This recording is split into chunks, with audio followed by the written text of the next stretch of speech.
નિરંતર થશે. મારો આત્મા યહોવાના લીધે વડાઈ કરશે. દિન લોકો સાંભળીને આનંદ કરશે. મારી સાથે યહોવાને મોટો માનો અને આપણે એકઠા મળીને તેનું નામ બુલંદ માનીએ.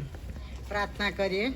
સર્વશક્તિમાન અમારા પ્રેમાળ પિતાજી, રાજાના રાજા, પ્રભુના પ્રભુ, સગળો મહિમા તમને આપતા પ્રભુ, આ સાંજની પળોની અંદર પ્રભુ અમે આત્મિક જાગૃતિની મિટિંગ તરીકે મસીહ સોસાયટીની અંદર પ્રભુ અમે એકત્રિત થયા છે. ત્યારે પ્રભુ અમે તમારા આભાર માનતા તમારી સ્તુતિ કરીએ છીએ. પ્રભુ તમે બહુ જ મહાન દેવ છો, તારનાર દેવ છો, તમે પવિત્ર દેવ છો. ત્યારે પ્રભુ અમે તમારી આગળ નમ્યા છીએ. પ્રભુ અમે જેવા છે તમારી પાસે આવ્યા છે. પ્રભુ મારા પાપોની ક્ષમા આપજો ને પ્રભુ અત્યારે અહીંયા આવેલી એક એક વ્યક્તિને તમે આશીર્વાદિત કરજો. જે કંઈ પ્રભુ અમે ગીતોમાં ને પ્રભુ તમારી સ્તુતિ આરાધનામાં જઈએ, વચનમાં જઈએ અને મનનમાં જઈએ, દરેકની અંદર પ્રભુ તમારી કૃપા વહેતી રાખજો. આ જગ્યાને તમારા હાથોમાં મૂકી દઉં છું. પ્રભુ આ જગ્યા તમારા પવિત્ર આત્માનું આચ્છાદન કરજો ને એક આવનારને તમે આશીષોથી ભરી દેજો. એ જ અમારી પ્રાર્થના તારના પ્રભુ ઈસુના નામમાં માગી લઉં છું. સાંભળોને સ્વીકાર કરો બાપ. આમીન. ગીત શાસ્ત્ર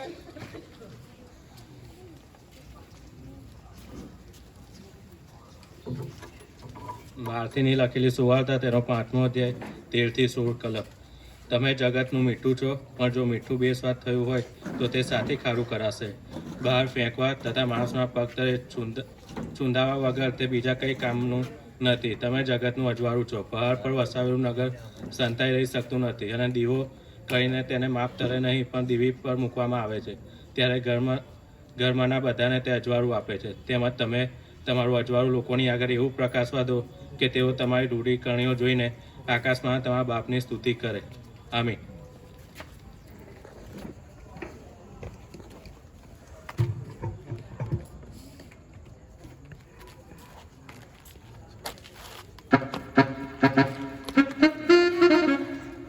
આવો આપણે આપણા સ્થાનો પર ઊભા થઈએ અને તાળીઓ સહિત પ્રભુની સ્તુતિ આરાધનામાં જોડાઈએ.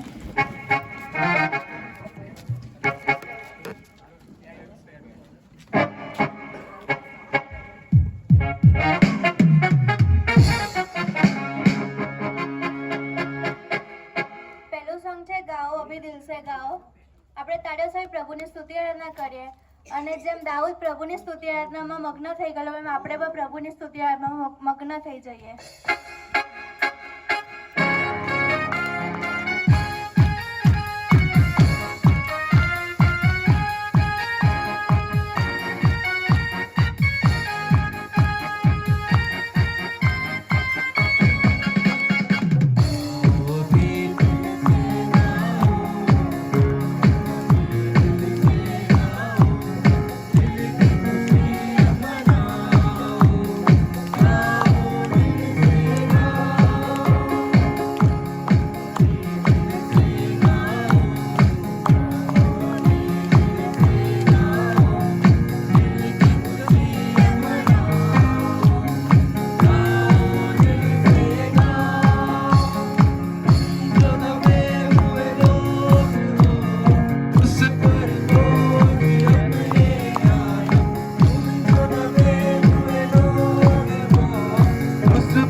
આપણે આપણી આંખોને થોડી વાર માટે બંધ કરીએ અને પ્રભુનો સૌથી મોટો આશીર્વાદ આપણે યાદ કરીએ કે આપણને આજનો દિવસ બતાવ્યો છે. શું આપણે આપણા આજના દિવસ બતાવ્યો પ્રભુએ તો આપણે પ્રભુને ધન્યવાદ કીધો છે? એના સિવાય બી પ્રભુએ આપણને ઘણા આશીર્વાદ આજે આપ્યા છે. તો શું એની માટે આપણે પ્રભુને ધન્યવાદ કીધો છે? આપણે પ્રાર્થના ગીતના સ્વરૂપમાં પ્રભુને ધન્યવાદ કરીએ અને પ્રાર્થના ગીતમાં જોડે ધન્યવાદ કે સાથ योग्यता से बढ़ के दिया है अपनी दया से तूने मुझे योग्यता से बढ़ के दिया है अपनी दया से तूने मुझे मांगने से ज्यादा मिला मुझे आभारी हूँ प्रभु मैं मांगने से ज्यादा मिला मुझे आभारी हूँ प्रभु मैं धन्यवाद के साथ स्तुति गाऊंगा मैं यीशु मेरे खुदा उपकार तेरे बेशुमार कोटि कोटि स्तुति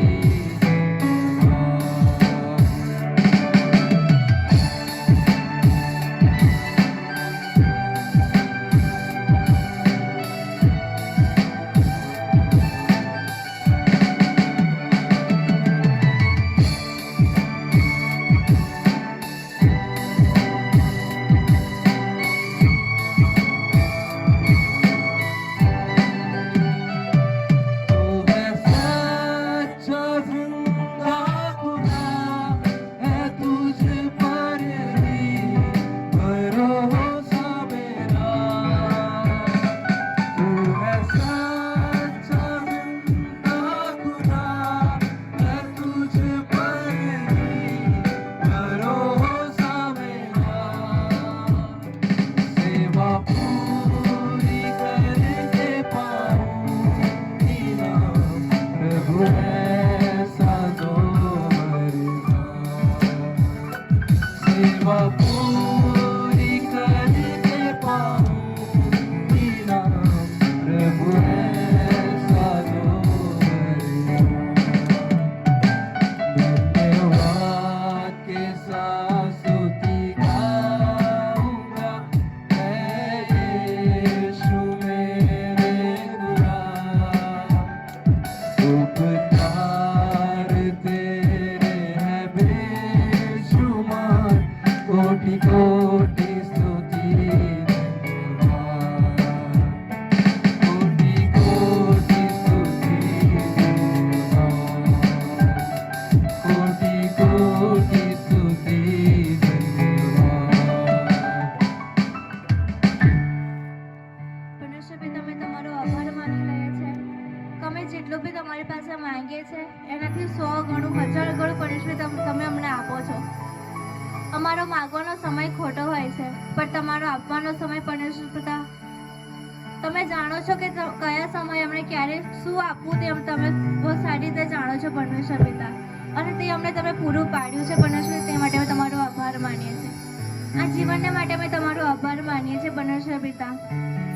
અને પરમેશ્વર પિતા ખાસ કરીને આભાર માનીએ છીએ કે આજની આ મીટિંગને માટે પરમેશ્વર તમે અમને જે જગ્યા પૂરી પાડી છે તે માટે અમે તમારો આભાર માનીએ છીએ. આ પવિત્ર ભૂમિ ઉપર પરમેશ્વર પિતા આજે તમારું ભજન કીર્તન અને તમારા વચનો પરમેશ્વર તમે સાંભળવા જઈ રહ્યા છે તે સર્વને પરમેશ્વર તમે આશીર્વાદિત કરો. પરમેશ્વર પિતા તમારા સેવકને તમે આશીર્વાદિત કરો. તેમાં મુખના શબ્દો દ્વારા પરમેશ્વર તમે અમારી સાથે વાત કરો. અમારા જીવનના તમારા જે કંઈ પ્લાન છે પરમેશ્વર તે અમને આજે જણાવો પરમેશ્વર પિતા. અને પરમેશ્વર પિતા અમે તમારી પાસે માંગીએ છીએ આવનારો સમય, આવનારા દરેક દિવસો પરમેશ્વર તમે આશીર્વાદિત કરો. તમે અમારી સાથે અને પાસે રહો. પરમેશ્વર અહીંથી અમે જ્યારે બી છૂટા પડીએ ત્યારે અમે અમારી સાથે પરમેશ્વર અમારી સાથે રહો. તમે અમને જે કંઈ પરમેશ્વર પિતા આજના વચનો પરમેશ્વર પિતા જે સેવક અમને જે આપવાના છે તે પરમેશ્વર તમે અમારા જીવનમાં ઉતારીએ અને વચનો દ્વારા પરમેશ્વર અમે ઘણા અવિશ્વાસીઓને પરમેશ્વર તમારા વિશ્વાસો માણસ બનાવી અમે તમારી પાસે માંગી લઈએ છીએ. અને ઘણી પરમેશ્વર પિતા આ દુનિયામાં ઘણા બધા માણસો છે પણ એમાંથી પરમેશ્વર 10% માણસ બી અહીંયા આગળ પ્રેઝન્ટ નથી. પણ પરમેશ્વર પિતા તે બધા જ માણસો પરમેશ્વર પિતા તમારા જ માર્ગમાં વધે એવું તમારી પાસે માંગીએ છીએ. અને એ સર્વને પરમેશ્વર તમારા માર્ગમાં લાવવા માટે તમે અમને માધ્યમ બનાવ્યા છે તેની માટે પણ અમે તમારો આભાર માનીએ છીએ કે અમને તમારા ગણીએ છીએ પરમેશ્વર પિતા એના માટે અમે તમારો આભાર માનીએ છીએ. આવનારો સમય તમારા હાથમાં સોંપતા આ ટૂંકી અને નમ્ર વિનંતી સાંભળો તથા માન્ય કરો. આમીન. આપણી જુવાનાના એમના જુવાનીના સમયની અંદર પણ પ્રભુનો માર્ગ પસંદ કર્યો છે ને એ લોકો દરરોજ આજે આ 10મી મિટિંગ છે ને એક મિટિંગની અંદર એ લોકો હાજર રહે છે તો એમના માટે આપણે જોરદાર તાળી પાડીને એ લોકોને અભિનંદન આપીએ. અત્યારે આ સમય હું સાહેબને આપું છું સંદેશ નામ માટે.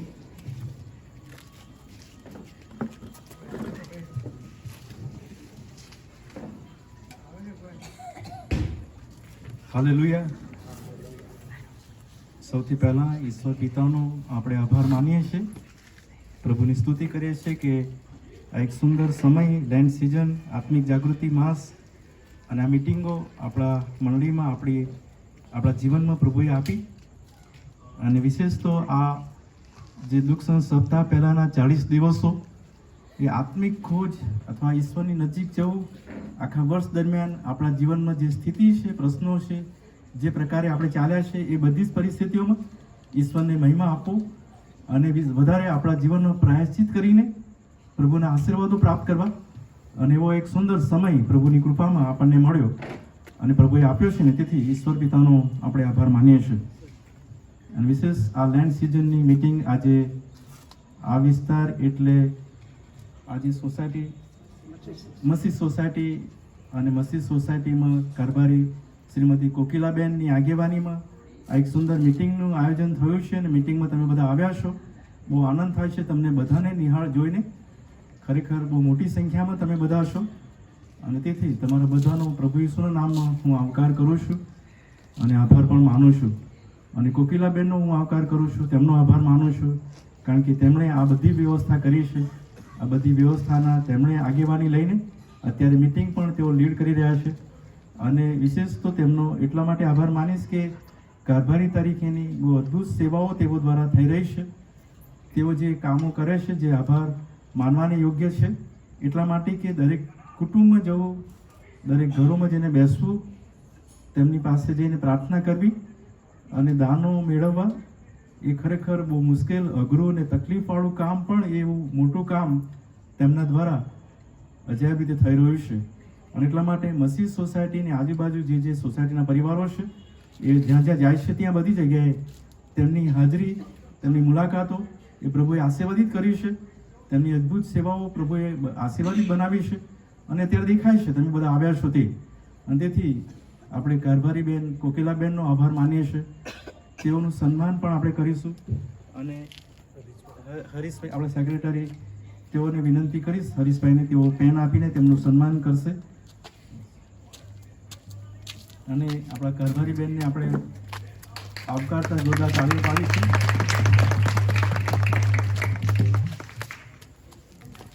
એ સાથે આપણી મધ્યે આપણા Methodist church નડિયાદના secretary Shri Harishbhai પણ તેઓ આજે આપણી સાથે છે.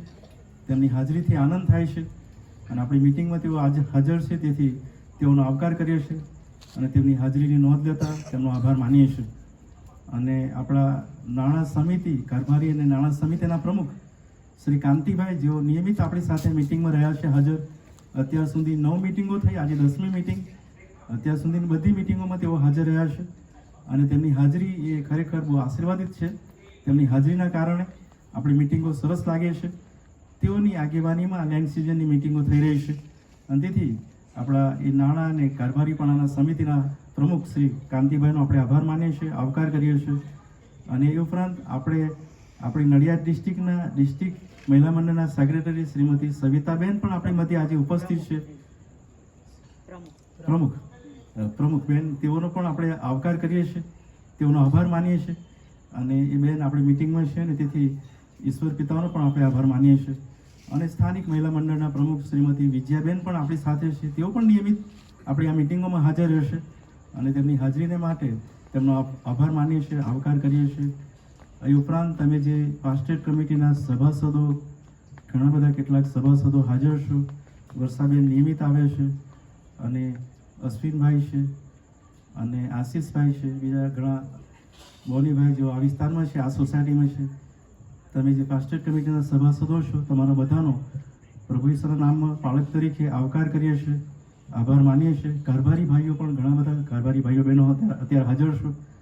તમારે જોઈને બહુ આનંદ થાય છે. તમારી હાજરીને માટે અમે તમારો પુષ્કળ આભાર માનીએ છીએ, તમારો આવકાર કરીએ છીએ.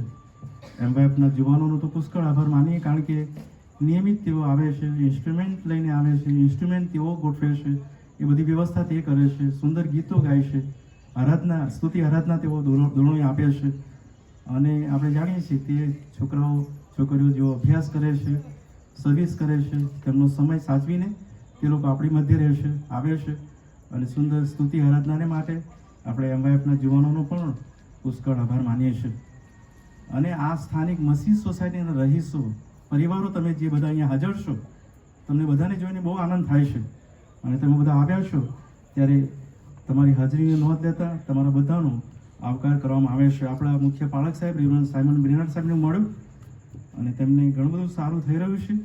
હજુ આરામની જરૂર છે, એમને પુષ્કળ ઉધરસ છે, હજુ કફ છે અને દવા ચાલુ છે. અને એટલા માટે તેઓ અત્યારે સાંજની મિટિંગમાં ઉપસ્થિત રહી શક્યા નથી.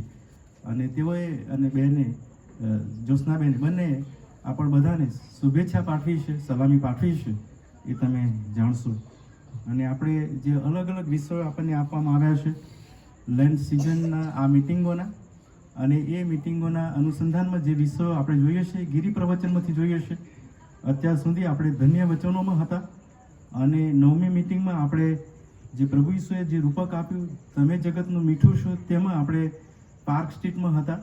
અને આજે મસ્જિદ સોસાયટીમાં આપણી 10મી મિટિંગ મળી રહી છે અને એમાં આપણે એક વિષયમાં થોડા આગળ વધતા તમે જગતનું અજવાળું છો એ વિષય પર આપણે આવ્યા છીએ. પ્રભુ ઈસુએ જે બહુ ગજબનું પહાડ પરનું બોધ ભાષણ કર્યું અને બોધ ભાષણને 5મા અધ્યાયમાં, 6ઠા અધ્યાયમાં અને 7મા અધ્યાયની અંદર બહુ અજાયબ રીતે આપવામાં આવ્યું છે. અને મારથી સુવાર્તિક તેણે આ નોંધ કરી છે. અને એ ધન્ય વચનોથી માંડીને છેક અલગ અલગ પ્રકારની જે સૈદ્ધાંતિક બાબતો છે, જે રાજકીય બાબતો છે, જે કાયદા કાનૂનની બાબતો છે, જે નિયમશાસ્ત્રની બાબતો છે, જે ધર્મકૃત્યો છે, અને એ બધા અલગ અલગ બાબતોના અલગ અલગ વિષયોના સંદર્ભમાં પ્રભુએ ગિરી પ્રવચનમાં સુંદર મનન આપ્યું છે, સુંદર ઉપદેશ આપ્યો છે, બોધ આપ્યો છે. એની બહુ મોટી અસર આખા વિશ્વમાં છે, એની બહુ મોટી અસર મંડળીઓમાં છે, આપણા જીવનમાં છે. આપણે જ્યારે એ વાંચીએ છીએ ત્યારે આપણને એમાંથી ઘણી નવી બાબતો સમજવાની, શીખવાની મળે છે. આપણા જીવનને માટે બહુ ઉત્તમ અને બહુ અદ્ભુત એ બાબત છે. અને એ જ્યારે જોઈએ છીએ ત્યારે પ્રભુનો આપણે આભાર માનીએ છીએ. અને એમાં આજે જે ધન્ય વચનો પછી જે બીજી બાબત, પ્રભુ ઈસુએ એવા ધન્ય લોકો, જે આશીર્વાદિત લોકો છે, એમના અનુસંધાનમાં કેટલીક ઉપમાઓ કે રૂપકો આપીને જે કીધું, એવા લોકો કે જેઓ નમ્ર છે, દયાળુ છે, ન્યાયી છે અને એ મનમાં શુદ્ધ છે, એવા લોકો જગતનું મીઠું છે, એવા લોકો જગતનું અજવાળું છે. એ બાબત પ્રભુ ઈસુએ ત્યાં કીધી છે. અને એ જગતનું અજવાળું એ શબ્દ વિશે જ્યારે હું મનન કરતો હતો, હું શીખતો હતો અને એમાંથી કાંઈક જોવા પ્રયત્ન કરતો હતો, બહુ થોડો સમય મને આજે મળ્યો એમાં જોવા માટે, પણ આગળના દિવસોમાં કેટલીક બાબતો હું જોવા પ્રયત્ન કરતો હતો. અને એ બધી બાબતો જ્યારે હું જોતો હતો ત્યારે હું જ્યારે સ્કૂલમાં ભણતો હતો અને એ સમયગાળાને મને ક્રિસ્ટોફર કોલમ્બસ યાદ આવ્યો. ક્રિસ્ટોફર કોલમ્બસ એ નવી દુનિયાનો શોધનાર, અને એવો એક પાઠ હતો. અને એ પાઠમાં ઘણી બધી માહિતી મેં વાંચેલી, ઘણી બધી માહિતી મેં જોયેલી, અમે ભણેલા. અને એમાં એ નવી દુનિયા શોધવા માટે ઇન્ડિયા આવવા માટે નીકળ્યો. એશિયાના દેશોમાં ઇન્ડિયા બહુ સારો દેશ હતો, બહુ સુખી ને સમૃદ્ધ દેશ હતો. એ દિવસોમાં 1451માં એ જન્મેલા અને 1451 પછીના સમયગાળામાં અને એ દિવસોમાં તેમણે નવી દુનિયાની શોધ કરવા માટે ઇન્ડિયા આવવાને માટે સ્ટીમરોમાંથી ત્યાંથી નીકળ્યા. એકચ્યુઅલી એ પોર્ટુગલ અને સ્પેનમાં આવીને રહેલા. ઇટાલીના વતની હતા, જીનીવામાં જન્મેલા અને એ બહુ ગજબના માણસ હતા. નાનપણથી નૌકામાં પ્રવાસ કરવો અને જે નકશાનું જે વિજ્ઞાન હોય એના વિષય પર એમને બહુ ઊંડી અસર હતી ને એ શીખવા પ્રયત્ન કરતા હતા અને એમાં એ પસાર થઈ રહ્યા હતા. અને એટલા માટે સમુદ્રમાં એ દૂર દૂર સુધી જવું, દૂરના વિસ્તારો શોધવા એ એમના માનસમાં હતું, એમના જીવનમાં હતું. અને એટલા માટે એ ઇન્ડિયા શોધવાને નીકળ્યા અને એ પશ્ચિમના એ દેશોના એ સમુદ્રમાંથી નીકળીને અને એ દેશોમાં શોધતા એ અમેરિકા પહોંચ્યા. અને અમેરિકા એ ઇન્ડિયાના ત્યાં કેટલાક પ્રદેશને ત્યાં ઇન્ડિયાના કહેવામાં આવે છે, કારણ કે એ ઇન્ડિયાના નહીં પણ અમેરિકાનો પ્રદેશ પણ એના એ પ્રમાણે ઇન્ડિયાના થયું. પણ હું તમને કહીશ કે એ જે પ્રકારની પરિસ્થિતિમાંથી એ સમુદ્રમાંથી પસાર થયેલા એ બહુ દુઃખદ સ્થિતિ હતી. બહુ લાંબા સમય સુધી એ સમુદ્રમાં હતા અને કેટલા બધા એમના સાથી મિત્રો અને કેટલા બધા એમના ચાકરો અને એક મોટી ટીમ લઈને એ બીજા દેશને શોધવા નીકળેલા હતા. સમુદ્રમાં ઘણા લાંબા સમય સુધી મહિનાઓ વીત્યા હતા અને લાંગણો વીતતા હતી. એમના ખોરાક ખલાસ થઈ જવા આવ્યા હતા. એમની ધીરજ ખૂટી ગઈ હતી. એ લોકો નિરાશ થઈ ગયા હતા. એમને કોઈ દેશ કે પ્રદેશ કે કોઈ ભૂમિ દેખાતી નહોતી અને એ દૂર દૂર સુધી એમના દૂરબીનોમાં જોતા હતા. અને એ દૂરબીનો જોવા માટે એમણે જ્યારે વહેલી સવારે અને વહેલી રાત્રે એ મોડી રાત્રે એ જ્યારે જોતા ક્યાંક પ્રકાશ દેખાય, ક્યાંક કોઈક અજવાળું દેખાય અને એના માટે પ્રયત્ન કરતા હતા. કેટલાક એમના સાથી મિત્રોએ તો એમની વિરુદ્ધ બંધ પણ પોકારેલું, એમની વિરુદ્ધ પણ થઈ ગયેલા કે હવે તું અમને મારી નાખવા માટે સમુદ્રમાં લઈને આવ્યો છે. અને એ બહુ કટોકટીભરી પરિસ્થિતિ બનતી હતી. અને એક વહેલી સવારે ક્રિસ્ટોફર કોલમ્બસ એ એમના સ્ટીમરના ઊંચા સ્થળ ઉપર ચડીને તેમના દૂરબીનથી દૂર દૂર સુધી જોવા પ્રયત્ન કરતા હતા. અને કોઈક જગ્યાએ એક ઝાંખો દીવો, એક નાનો દીવો સળગતો હતો અને એ દીવાનો પ્રકાશ એમના દૂરબીનમાં દેખાયો. એ દીવો તેમણે દેખ્યો અને એ દીવો જોઈને એ કૂદી પડ્યા, એ નીચે પડ્યા. તેમના મિત્રોને કહેવા લાગ્યા કે કોઈક જગ્યાએ દીવો સળગી રહ્યો છે, કોઈક જગ્યાએ અજવાળું છે, કોઈ જગ્યાએ આ પ્રકારનો એક દીવો જોવાથી એમને ને એમના મિત્રોને પુષ્કળ આનંદ થયો અને બહુ આનંદ સાથે એ તરફ તે લોકો દોડી ગયા. અને એ સ્ટીમર એ તરફ ગઈ ત્યારે અમેરિકાનો એ પ્રદેશ તેમણે જોયો. હું તમને કહીશ કે એક નાનો દીવો એમના જીવનને માટે એક બહુ મોટી આશા બન્યો અને બહુ મોટો અરમાન અને બહુ મોટો આનંદ એમના જીવનને માટે મળ્યો. હું તમને એ બાબત તરફ લઈ જવા માંગુ છું કે તમે જગતનું અજવાળું છો, કારણ કે ઈશ્વરે આપણને વિશ્વાસી વ્યક્તિઓ બનાવ્યા. ઈશ્વરે આપણને જીવન આપ્યું, ભરપૂર જીવન આપ્યું. ઈશ્વરે આપણને તારણ આપ્યું. ઈશ્વર આપણા માટે વજસ્તંભ પર ગયા, બલિદાન આપ્યું, રક્ત વહેવડાવ્યું. અને હવે આપણે વિશ્વાસ કરનારા લોકો, પ્રભુની સાથે જીવન જીવનારા લોકો, અને ઈશ્વરે જે આપણને ધન્ય વચનો અહીં કીધા છે એ પ્રમાણે ધન્ય વચનો પ્રમાણેના આપણે પ્રભુના લોકો જે પ્રકારે પ્રભુ ઈસુ જે ચારિત્ર ખ્રિસ્તી વિશ્વાસીના બતાવતા હતા, એ ચારિત્રના જે મુખ્ય ઢાંચામાં આપણે ગોઠવાયેલા લોકો, આપણે એવા લોકો કે મનથી શુદ્ધ થનારા, નમ્ર જીવન જીવનારા, પ્રભુની બીક રાખીને ન્યાયપણું ની ભૂખ ને તરસવાળા લોકો, અને મનમાં રાકડા લોકો, આત્મામાં રાખ મનના લોકો, શોક કરનારા, પ્રભુના રાજ્યને માટે બીજા લોકો પ્રભુની તરફ આવે એના માટે શોક કરનારા લોકો, અને એ પ્રકારના નમ્ર જીવન જીવનારા લોકો. પ્રભુએ કીધું તમે જગતનું અજવાળું છો.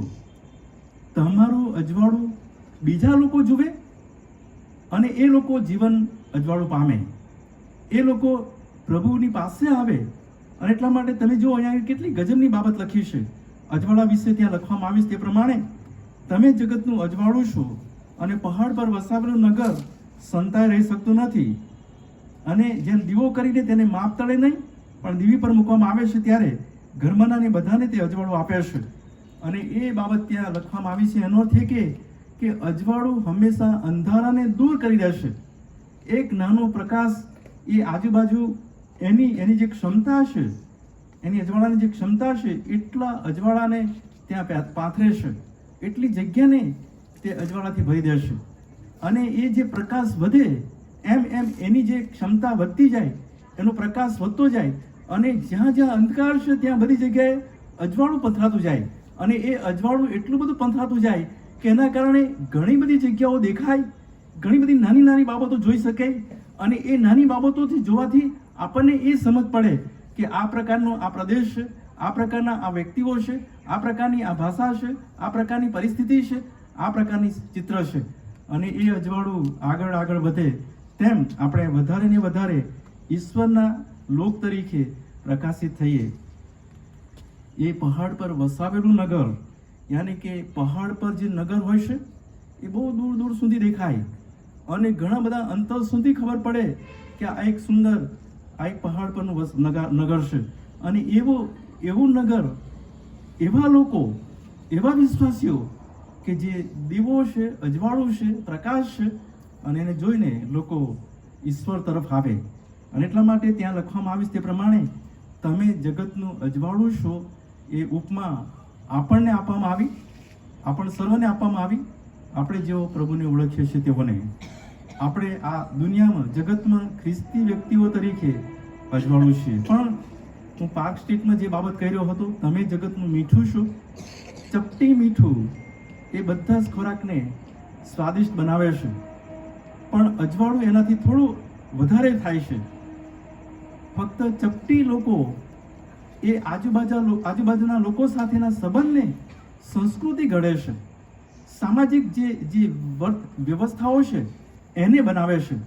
પણ અજવાળું તમને કહીશ કે અજવાળું તો એ દરેક સંસ્કૃતિને, દરેક પ્રકારના લોકોને એ અંદરથી શુદ્ધ કરીને એમનામાંથી ઉજાસ બહાર લાવે છે, તેમનામાં પ્રકાશ પાથરે છે. અને એ પ્રકાશ પ્રભુ તરફથી મળેલો પ્રકાશ આપણે બીજાઓની આગળ વહેંચીએ છીએ. જેમ આ સૂર્યનો પ્રકાશ ચંદ્ર પર પડે અને ચંદ્રનો પ્રકાશ પરાવર્તિત થઈને આપણા આ પૃથ્વી પર આવે, શીતળ ચાંદની આપણે જોઈએ, સુંદર પ્રકાશ ચંદ્રનો જોઈએ, એવો પ્રકાશ. અને એ પ્રકાશમાં આપણને આનંદ થાય અને પ્રકાશમાં આપણને રહેવાનું મન થાય. એવા પ્રકારનો પ્રકાશ, દેવ તરફથી મળતો પ્રકાશ, તમે જગતનું અજવાળું છો. પ્રભુ ઈસુએ પોતે પોતાના જીવનમાં દાવો કરતા કીધું કે હું જગતનું અજવાળું છું. અને પ્રભુ ઈસુના દાવા યોહાનની સુવાર્તામાં આપણે વાંચીએ છીએ, 7 દાવાઓ કરવામાં આવ્યા. જે પ્રકારે તે જીવન જીવ્યા, જે પ્રકારે તેઓ આ જગતમાં રહ્યા અને જે ઉપદેશ કર્યો, શિક્ષણ આપ્યું, એ જ પ્રકારે એમણે દાવાઓ કર્યા. અને એ દાવાઓ એમના જીવનમાં બંધ બેસતા હતા. એ જગતનું અજવાળું છે. તમે જુઓ, યોહાનની સુવાર્તાના 8મા અધ્યાયમાં એક અનૈતિક પ્રશ્ન હતો અને અનૈતિક બાબત હતી.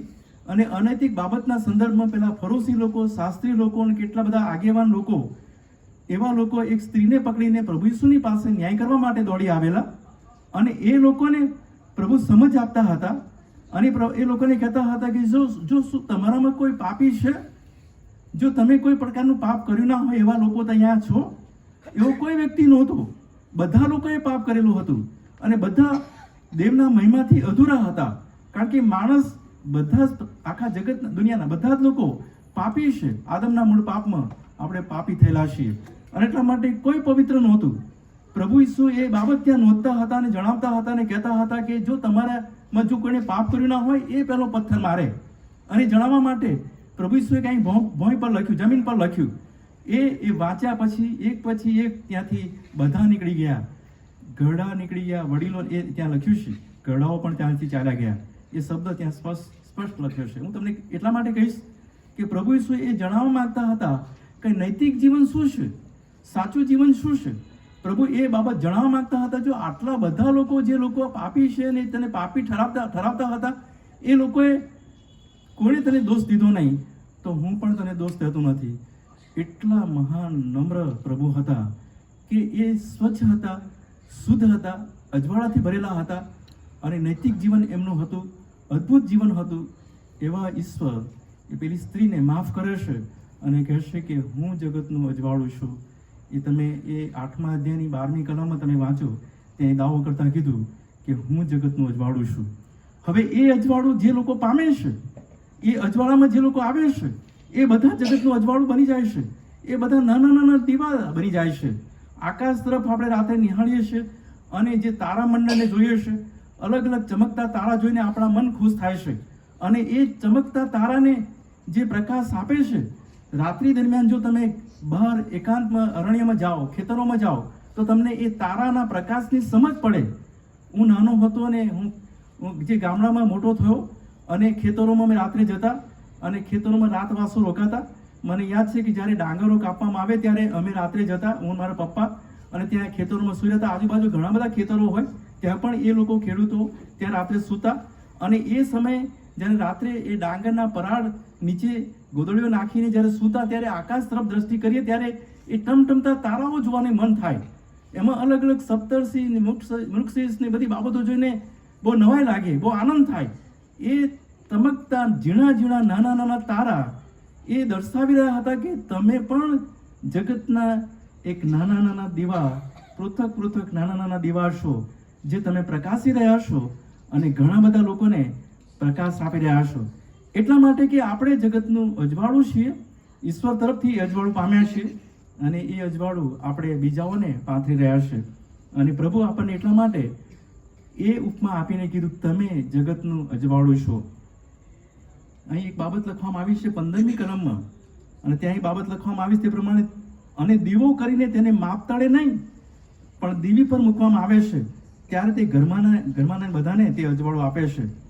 એ જે દીવો કર્યા પછી તેને ઢાંકી દેવામાં આવતો નથી. દીવો કદી ઢાંકી રાખવામાં આવે નહીં.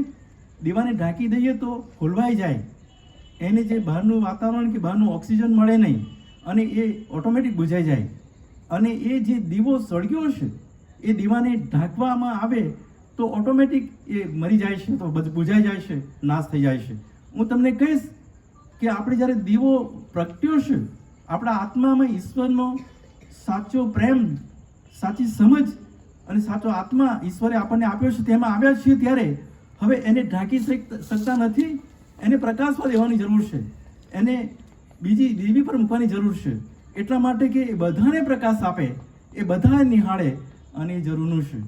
મને જે સત્ય લાદ્યું, તમને જે સત્ય લાદ્યું, તમારી પાસે જે પ્રકાશ આવ્યો, મારી પાસે જે પ્રકાશ આવ્યો, એ સત્યને આપણે ઢાંકી શકતા નથી. એ પ્રકાશને આપણે ઢાંકી દઈ શકતા નથી. એને બહાર લઈ જવાનો છે, એ દીવી પર મૂકવાની જરૂર છે, અને ઘણા બધા લોકોને પ્રકાશ આપીએ એ જરૂરનું છે. મને યાદ છે એક દિવસ હું આ પ્રકારે બોલ્યો, બીજાઓને સાપ આપવા કરતાં ખૂણાની મીણબત્તી બનીને જીવન જીવવું એ બહુ સારું છે. કારણ કે ઘણા બધા લોકોને એવા છે કે જો દીવો બનીને પણ એ લોકો સારું કરી શકતા નથી. હું એટલા માટે કહીશ કે એક સ્ટેપ છે, અને સ્ટેપ એ તારણ સુધી આવે છે. અને તારણ એ તમે જો નિકોદેમસની આગળ પ્રભુ ઈસુએ એ રજૂઆત કરતાં કીધું કે જો તું વિશ્વાસ કરીશ તો તારણ પામીશ, અને તારણ પછી વિશ્વાસ કરવાથી તારણ મળે છે. એ બહુ સાચી વાત છે, અને આપણે એટલા સ્ટેપ પર સુધી આવ્યા છીએ. પણ હવે આગળ પ્રભુ ઈસુ ત્યાં એ નિકોદેમસને ઘણી બધી બાબતો શીખવી છે. નિકોદેમસની આગળ પ્રભુ ઈસુ એ જણાવવા માંગતા હતા કે જો તું તારણ પામ્યો છે અનંત જીવનને માટે, તો હવે તારે આગળ અજવાળું પામવાની જરૂર છે. જો તું અજવાળું પામીશ તો રોજે રોજ તું ચાલીશ, કારણ કે રોજે રોજ અજવાળું મેળવવા માટે તારે મારી જરૂર પડશે, અને તું મારી પાસે આવીને બેસીશ. જો તું મારી પાસે આવીને બેસીશ અને મારા વચનો વાંચીશ અને એનું તું મનન કરીશ, તો તારા હૃદયમાં મારું અજવાળું પાથરીશ, અને એ અજવાળું બીજા લોકો સુધી જશે. અને એટલા માટે બીજી જે મહત્વની બાબત ત્યાં નિકોદેમસને પ્રભુ શીખવાડવા માંગતા હતા, એ તો અજવાળાના વિશે. અને એ અજવાળું તો દાખલા તરીકે આ એક સુંદર મકાન છે, અને એ મકાન જ્યારે નવું બનાવીએ છીએ, અને એ મકાન જ્યારે નવું બની જાય છે, ત્યારે આપણે એને વેન્ટિલેશન મૂકીએ છીએ, એની બારી બારણા મૂકીએ છીએ, એની હવા ઉજાસ માટે, પ્રકાશ માટે, અને બધી બાબતો એટલા માટે કે બહારનો પ્રકાશ અંદરમાં આવે, બહારનો હવા અંદર આવે, હવા ઉજાસ બને, અને અંદર સ્ટ્રીટ લાઇટ, આપણી જે લાઇટો છે તેને પણ આપણે મૂકીએ છીએ, કારણ કે એ પ્રકાશમાં આપણે રહી શકીએ. કોઈ અંધારા ઘરમાં આપણે રહી શકતા નથી, અને એ બહુ જરૂરનું છે. અને એટલા માટે ત્યાં જે બાબત બને છે તો એ છે કે તારણ પછી રોજે રોજ આપણા દૈનિક જીવનમાં અજવાળાની જરૂર છે. અજવાળું જો પામતા નથી તો યાદ રાખજો, તારણ પછી પણ ગોથા ખાય છે વ્યક્તિ. તારણ પછી પણ તે અંધકાર તરફ જ ઊંડો જાય છે. કારણ કે તારણ એ તો બાળકનું જન્મવું એવું હું માનું છું. જો તમે જે દિવસ તારણ પામ્યા એ દિવસ તમે એક નાનું બાળક જન્મ્યા અને આત્મિક બાળક જન્મ્યા. હવે એ બાળકને મોટું થવાનું છે, એને પરિપક્વ થવાનું છે, એને ઠરેલ થવાનું છે, એને ચાલતા શીખવાનું છે. એ રોજે રોજ ચાલે એના માટે અજવાળાની જરૂર છે. અને એ અજવાળું તો પ્રભુનું વચન છે. એ અજવાળું પ્રભુનું દીવો વચન છે. તારા માર્ગોને સારું મારું વચન દીવારૂપ છે, તારા પગોને સારું મારું વચન એ અજવાળારૂપ છે. પ્રભુને વચન કહેશે. એ વચન વગર આપણે આગળ વધી શકતા નથી. એ ઈશ્વરની સંગત વગર આપણે અજવાળું મેળવી શકતા નથી. અને એ અજવાળું તમારે મેળવવાનું છે, મારે મેળવવાનું છે, અને એ અજવાળામાં મારે ચાલવાનું છે. અને એ અજવાળું જગતની આગળ પાથરવાનું છે, અન્ય લોકોની આગળ મૂકવાનું છે. મારી રહેણી કરણીથી, મારા આચાર વિચારથી, મારી વાણીથી, મારા વ્યવહાર અને મારા વર્તનથી લોકોને એ બતાવવાનું છે કે હું જગતનું પ્રભુએ આપેલું અજવાળું પામ્યો છું. હું જગતનું અજવાળું છું. ઈશ્વરે મને એ જ્ઞાન આપ્યું, ઈશ્વરે મને એ સમજ આપી, ઈશ્વરે મને એ સત્ય આપ્યું, ઈશ્વરે મને એ પ્રકાશ આપ્યો છે. અને પ્રકાશ મારે દરેકને બધાને આપવાનો છે. અને મેં તમને કીધું twinkle twinkle little star song, આપણે નાના સ્ટાર છીએ, આપણે નાના પૃથક દીવાઓ છીએ. આપણા દીવામાં આપણે સતત તેલ પૂરવાની જરૂર છે. તે એટલે પવિત્ર આત્મા મેળવવાની જરૂર છે. ઈશ્વરના વચનોથી મળે છે, ઈશ્વરની સંગત કરવાથી મળે છે. જો આપણે એ પ્રમાણે કરતા નથી, જો વચન વાંચવાનું માંડી વાળીએ છીએ અથવા જો પ્રાર્થનામાં આપણે બેસતા નથી, તો ઈશ્વર આપણને તેલ આપતા નથી, પવિત્ર આત્માનું તેલ મળતું નથી. અને એટલા માટે પેલી 10 કુમારિકાનું દ્રષ્ટાંત આપણે માર્થીની સુવાર્તાના 25મા અધ્યાયમાં આપ્યું છે ને, એ 10 કુમારિકામાં 5 જે કુમારિકાઓની પાસે એ મસાલો હતી, એમની પાસે થોડું તેલ પણ હતું, પણ એ પૂરતું તેલ નહોતું.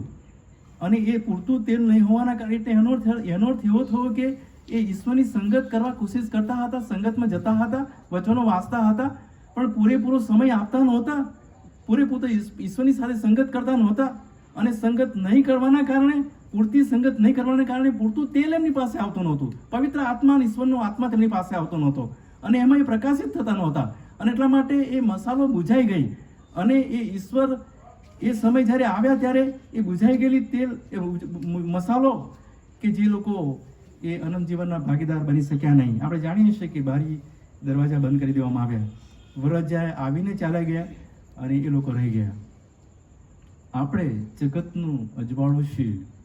અને એ અજવાળું, અને છેલ્લી કલમ તમે જો 16મી કલમમાં લખ્યું છે, ત્યાં લખ્યું છે તે પ્રમાણે, તેમજ તમારું અજવાળું લોકોની આગળ એવું પ્રકાશવા દો કે તેઓ તમારી રૂઢી કરણીઓ જોઈને આકાશમાંના તમારા બાપની સ્તુતિ કરે. આપણને લોકો જોવે અને પ્રભુની સ્તુતિ કરે. આપણે જીવન જીવીએ, આપણે બોલીએ, આપણે ચાલીએ, આપણે પ્રશ્નોને સુઝલાવીએ, પ્રશ્નો મોટા કરીએ નહીં.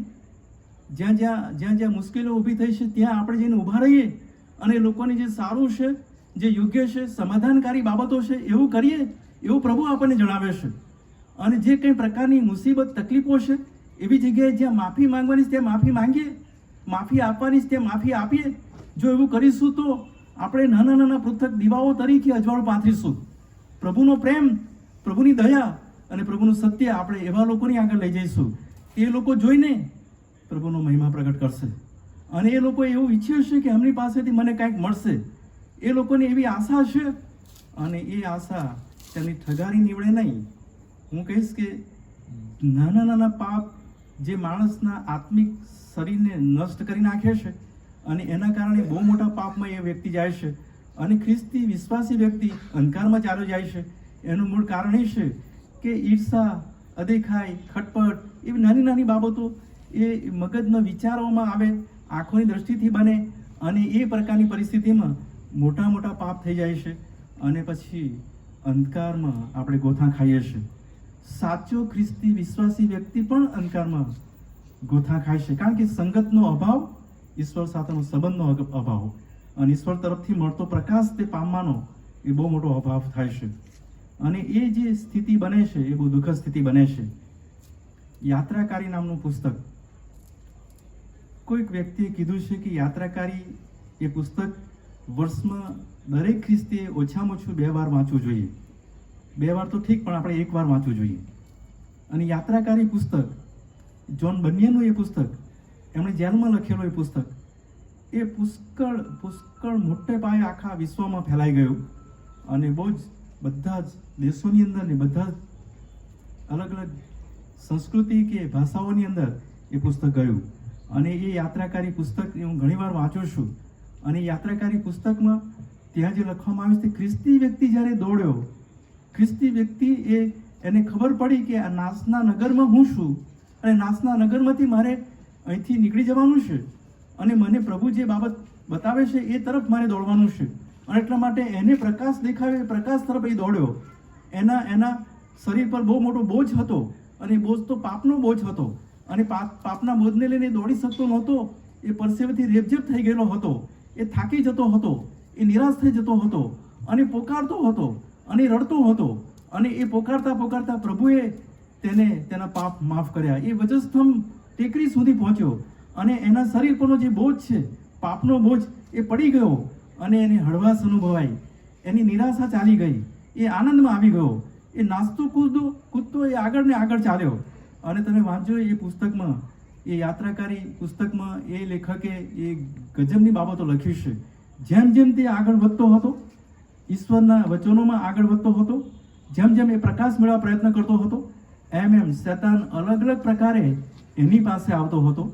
અલગ અલગ લોકોનો ઉપયોગ કરીને એને આઉટ ઓફ ફોકસ બીજા માર્ગ તરફ લઈ જઈને એને નીચે કાદવમાં, કુફણમાં તેને ઘુસાડવા માંગતો હતો અને અંધકારમાં લઈ જવા માંગતો હતો.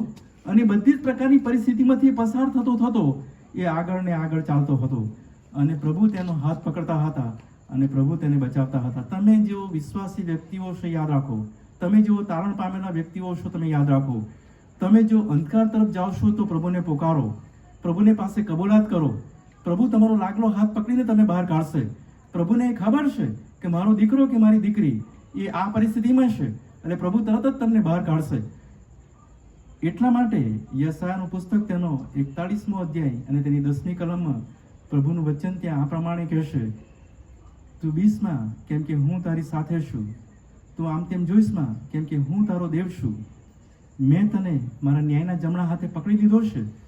એકવાર વ્યક્તિ તારણ પામ્યો છે એને પ્રભુએ પકડી લીધો છે. હવે એ વ્યક્તિ જ્યારે આડાવડી માર્ગમાં પોતાની રીતે ચાલવા જાય છે,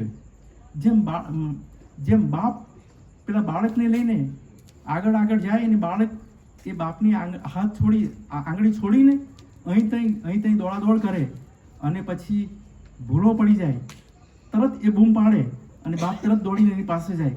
એ સ્થિતિ આપણા જીવનની છે.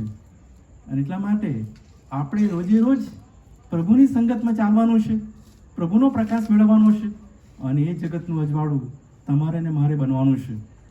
અને હું તમને કહીશ કે આપણે બધા જે પ્રભુ પર વિશ્વાસ કરનારા લોકો, આપણે આ જગતમાં અજવાળું છીએ અને એ અજવાળું ઘણા બધા લોકોને માટે, ઈશ્વરના મહિમાને માટે અને ઈશ્વરે આપણને આપેલા આશીર્વાદો દેખાડી આપે છે કે પ્રભુની હાજરી આપણી સાથે છે, આપણા પરિવારોમાં છે, આપણા જીવનોમાં છે અને એ બધી બાબતોની ખાતરી જાણે કે આપણને મળે છે.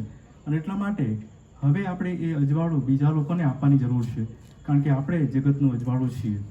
અને એ અજવાળું જ્યારે બીજાઓની આગળ લઈ જઈશું ત્યારે પ્રભુ આપણને વધારે ને વધારે અજવાળું આપીને વધારે ને વધારે આશીર્વાદિત કરશે. અને એ જે પરિપક્વતા અને એ પ્રકારે આગળ વધવાની જે બાબત, એ સંપૂર્ણતાની પાયરી સુધી જવાની બાબતો અને એ બાબતોમાંથી આપણે પસાર થવાનું છે. એટલા માટે અહીં જે બીજી જે રૂપક ઉપમા આપવામાં આવી છે, તમે જગતનું અજવાળું છો, આપણે બધા જગતનું અજવાળું અને જગતનું મીઠું છીએ અને એ અજવાળામાં આપણે ચાલીએ છીએ. જે પ્રભુએ અજવાળું આપ્યું છે અને એ અજવાળામાં આપણે અજવાળું પ્રાપ્ત કર્યું છે. અને એટલા માટે પ્રભુની પાસે જઈએ, પ્રભુની પાસે કૃપા માંગીએ કે પ્રભુ, હું અજવાળું છું, મારું અજવાળું લોકો જુએ અને તમારી સ્તુતિ કરે, તમારે અમારો રૂઢીકરણો જોઈને પ્રભુ તારું નામ મોટું થાય અને પ્રભુનો મહિમા થાય. અને એટલા માટે આપણે આપણી બધાની આંખો બંધ કરીશું અને આપણે મનમાં વિચારીશું કે આપણે અજવાળાની દ્રષ્ટિએ ક્યાંક અંધકારમાં આવી ગયા છીએ. આ ચોક્કસ અજવાળું તો પામેલા લોકો છીએ આપણે, પ્રભુના વચનો આપણી પાસે છે, આપણે નિયમિત પ્રાર્થનાઓ કરીએ છીએ અને ઈશ્વર આપણને અજવાળું આપ્યું છે. આપણી આંખો બંધ કરીશું અને આપણે મનોમાં વિચારીએ કે આપણે એ અજવાળું પામવાનું છે અને અજવાળું બીજાઓને આપવાનું છે અને ઈશ્વરનો મહિમા પ્રગટ કરવાનો છે. અને ઈશ્વર એવું ઈચ્છે છે આપણા દ્વારા કે બીજા લોકો આશીર્વાદિત થાય. અને એટલા માટે આપણે એ અજવાળું જો હજુ સુધી આપણે મેળવ્યું નથી, સંગત હજુ આપણે કરી નથી, કરતા નથી, આપણે સંગત ઓછી કરી દીધી છે ઈશ્વર સાથે અને બીજા જગતના બીજા જે ટેકનોલોજી છે કે બીજા જે બાબતો છે એ તરફ આપણે દોડી ગયા છે, એને વધારે પ્રાધાન્ય આપ્યું છે, તો યાદ રાખો કે આપણે એમાંથી બહાર નીકળવાનું છે, પ્રભુની સંગત કરવાની છે, પ્રકાશ મેળવવાનો છે અને એ પ્રકાશ આપણા જીવનને માટે આશીર્વાદનું કારણ બને. અને એટલા માટે આપણે પ્રાર્થના કરીએ, આપણી આંખો બંધ કરીએ, પ્રાર્થનામાં નમીએ. પવિત્ર દેવ, અમારા બાપ, અમે તમારી પાસે આવ્યા છીએ, તમે અમને આ જગતનું અજવાળું કહ્યા છે અને એટલા માટે પ્રભુ અમે તો તમારા તરફથી મેળવેલું અજવાળું છીએ. તમે જે અજવાળું અમને આપશો એ પ્રમાણે અમે ચાલીશું અને અજવાળું મેળવવા માટે પ્રભુ અમારે તમારી પાસે દરરોજ આવવાનું છે, અમારે તમારી સંગત કરવાની છે, અમારે તમારા વચનો વાંચવાના છે, એ વચનોમાંથી અમારે મનન કરવાનું છે, પવિત્ર આત્માની પાસે અમારે એ શીખવાનું છે. પ્રભુ પવિત્ર આત્મા અમને જે શીખવે એ પ્રમાણે અમારે ચાલવાનું છે. અને એટલા માટે પ્રભુ તમે અમને એ પ્રકારનું અજવાળું આપો, એ પ્રકારનું સામર્થ્ય આપો અને એ પ્રકારના અજવાળામાં અમને નિત્ય દોરો તેવી વિનંતી કરીએ છીએ પ્રભુ. એટલા માટે કે ઘણા બધા લોકો જેઓ પ્રકાશની આશા રાખીને અંધકારમાં છે તેવા લોકો એ પ્રભુ તમારી પાસે આવે, તેવા લોકો એ અનંત જીવનના વારસદાર બને.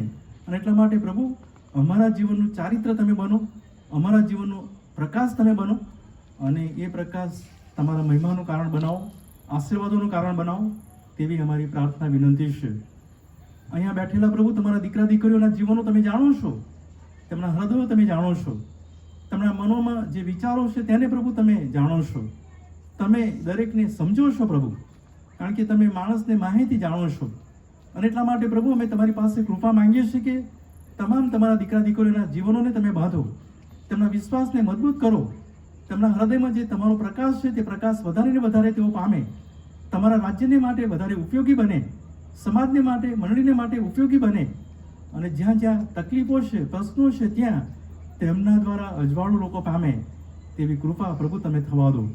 અને એટલા માટે પ્રભુ અમારા જીવનમાં રહેલા પાપો અપરાધોને તમે ભૂંસી નાખો, તમે માફ કરો, તમારા લોક તરીકે અમારો સ્વીકાર કરો, તમારા બાળકો તરીકે અમને નિત્ય તમે વધારે ને વધારે બળ, સામર્થ્ય અને પરાક્રમને ગૌરવ આપો તેવી વિનંતી પ્રભુ અમે કરીએ છીએ. અમે બધા તમારા હાથોમાં સોંપાતા અમારી આ પ્રાર્થના અમારા મુક્તિદાતા પ્રભુ ઈસુના નામમાં તમે સાંભળો અને માન્ય કરો. આમીન.